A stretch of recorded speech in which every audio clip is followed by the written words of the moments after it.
హైడ్రా గురించి మనం 12వ పాయింట్గా మాట్లాడుకున్నాం సార్ గవర్నర్ గారి ప్రసంగంలో. హైడ్రా వచ్చిన తర్వాత కొన్ని చెరువులు కబ్జా నుంచి విడిపించినారు, చాలా వాటిని రక్షించినారు అని చెప్పింది సార్. వాస్తవం కూడా సార్, వాస్తవం కూడా. కొన్ని చెరువులు బాగుపడ్డ మాట వాస్తవం, కబ్జాల చెర నుంచి విడిపించిన మాట వాస్తవం సార్. కానీ హైడ్రా మీద హైకోర్టులో 700 కేసులు ఉన్నాయి సార్. ఇప్పుడు హైడ్రా కమిషనర్ గారి మీద హైకోర్టు కంటెంప్ట్ కేసులు 31 ఉన్నాయి సార్ ఈ రోజుకి.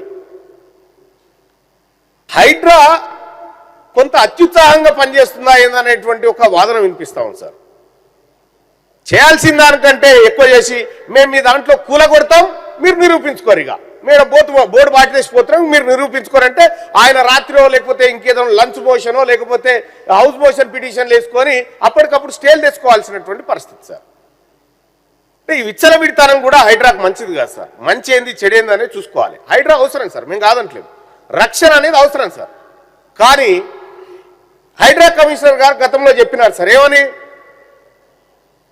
మేమే అడిగినాం, చాలా మంది అడిగితే ఫాతిమా కాలేజీకి సంబంధించి అందులో విద్యార్థులు చదువుతున్నారు, అది ఇప్పుడు వాళ్ళ దృష్ట్యా విద్యా సంవత్సరం అయిపోయిన తర్వాత చేస్తాం అనేటువంటి మాట చెప్పినారు సార్. విద్యా సంవత్సరం అయిపోయింది, మళ్ళా విద్యా సంవత్సరం అయిపోయింది, ఫాతిమా కాలేజీకి ఓ న్యాయం, మిగతా వాళ్ళకి ఇంకో న్యాయమా సార్? ఇది ఎక్కడి కథ సార్? చెరువులు కాపాడబడితే అన్ని చెరువులు కాపాడబడాలి కదా. మనకు అనుకూలమైన వాళ్ళ చెరువులు వాళ్ళు కబ్జా పెట్టుకున్న చోట కాపాడమంటే కుదరదు కదా సార్. అలాగే సార్, ఇక మూసీ ప్రక్షాళన సార్. మూసీ ప్రక్షాళన పేరు మీద రాష్ట్ర ప్రభుత్వం కార్యక్రమం తీసుకుంది. మూసీని ప్రక్షాళన చేయడం వల్ల మూసీ బాగా అవుతుందని దానికి ఒక విజన్ డాక్యుమెంట్ కూడా తీసుకొచ్చారు సార్. మూసీ ప్రక్షాళన ఎట్లెట్లా చేయాలని దాంట్లో ఆ డాక్యుమెంట్లో మరి అది ఎవరు తయారు చేసినా అందులో పెట్టింది ఏమని పెట్టిరంటే సార్, ఈ బఫర్ జోన్లో ఉన్నటువంటి వాటిని అన్నింటినీ స్వాధీనం చేసుకొని, బఫర్ జోన్లో ఎందుకు స్వాధీనం చేసుకుంటారు సార్? పొద్దుగాల రావాల్సిన వరద కంటే ఎక్కువ వచ్చినప్పుడు అవి మునిగిపోతాయి అనేది ఉద్దేశం సార్. అవి తీసుకోనట ఆడ ఏం కట్టిస్తారట సార్ అంటే హంపి థియేటర్స్, పార్కులు, ప్లాజాలు కడతారట సార్. ఇవి మునిగాయా సార్? ఇల్లు మునుగుతాయి కానీ ఇవి మునిగాయా? ఇవి కూడా మునుగుతాయి కదా సార్. మరి ఇక సార్ దానికి డిపిఆర్ అయితే ఇప్పటి వరకు నేను చూడలేదు సార్. డిపిఆర్కు సంబంధించినటువంటి ఆమోదాలు ఉన్నాయా, పర్యావరణ క్లియరెన్స్లు ఉన్నాయా, నది సహజ ప్రకృతిని సహజ ఆకృతిని డిస్టర్బ్ చేసేటువంటి కార్యక్రమాలు జరుగుతూ ఉన్నాయా, పర్యావరణ క్లియరెన్స్లు ఉన్నాయి, ఇవేమీ లేవు సార్. ఒక ఫేజ్ విడుదల చేసి దానికి 6,000 కోట్లు ఏమో పెడుతున్నామని చెప్తా ఉన్నారు సార్. నిజంగా ప్రణాళికబద్ధంగా చేసేది ఉంటే చాలా పకడ్బందీగా అన్ని అనుమతులతో చేయాలి సార్. ఇక్కడ సార్ 2.5 TMC లేదో దీనికోసం అంటారు. ఇది ఒక్కసారికైనా లేకపోతే శాశ్వత అలొకేషన్ ఉంటుందా? చేస్తే అడికేలు చేస్తారు సార్. గోదావరా, కృష్ణానా, లేకపోతే ఇంకెక్కడి నుంచానన్నా సార్?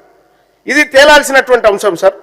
ఇక సార్ ఇంకా చాలా గమ్మత్ విషయం ఏంటంటే మంత్రి గారు పోయినారు, వ్యవసాయ శాఖ మంత్రి గారు సార్. ఇక శంషాబాద్ ఆయన టాపిక్ కూడా ఉంది. శంషాబాద్ బుల్లెట్ ట్రైన్ హబ్గా మారబోతుందని చెప్పినారు సార్.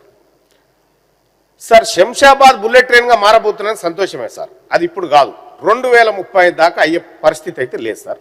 ఎందుకంటే ఏ అంచనా వేసినా కూడా ముంబై అహ్మదాబాద్కి సంబంధించినటువంటి తీసుకుంటే సార్ 1 కిలోమీటర్కి 200 కోట్ల రూపాయలు ఖర్చు అవుతుంది సార్. దాంట్లో స్టేట్ కాంట్రిబ్యూషన్ కూడా ఉంటుంది సార్. మరి మన తాన పరిస్థితి ఖజానా సంగతి మనందరికీ తెలుసు కాబట్టి మరి ఇవి ఎక్కడి నుంచి తెస్తారో తెలియదు ఇక సార్. ఇక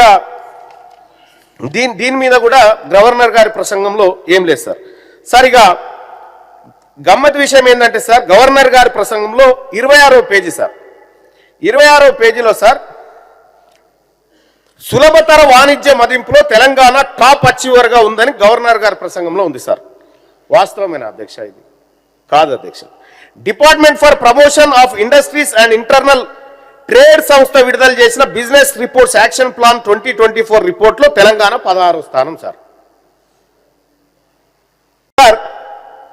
27వ పాయింట్ తీసుకుంటే sir, Telangana overseas man power company limited టాంకాయలో వీళ్ళు ఏం చెప్పినంటే సార్, మేము ఇక్కడ తెలంగాణ ప్రాంతంలో చాలా మందిని దరఖాస్తు చేసుకున్నటువంటి వాళ్లకు శిక్షణ ఇచ్చినాం, శిక్షణ ఇచ్చి నర్సింగ్లో కానీ ఇతర ఉద్యోగాల్లో శిక్షణ ఇచ్చి విదేశాలకు పంపినాం, యూకేకి పంపినాం, కెనడాకు, జపాన్కు, జర్మనీకి, యూఏఈకి పంపినాం అని చెప్పి పెట్టుకున్నారు సార్. ఇలా 16 దేశాలకు పంపినామని చెప్పి ఇలా పెట్టింది సార్. ఎంతమందిని పంపినాడు సార్ అంటే 13,930 మందిని ఇప్పటి వరకు మనం ఇక్కడ నుంచి ఈ టామ్కామ్ ద్వారా విదేశాలకు పంపినట్టుగా చెప్పుకున్నాం సార్. కానీ టామ్కామ్ వెబ్సైట్లో ఏం రాసుకుందో తెలుసా సార్? మేము ఇప్పటి వరకు 3,296 మందిని పంపినామని చెప్పుకున్నాం సార్. ప్రభుత్వం చెప్పిన లెక్కకు, ఆ వెబ్సైట్లో ఉన్న లెక్కకు ఎక్కడైనా పొంతనుందా సార్?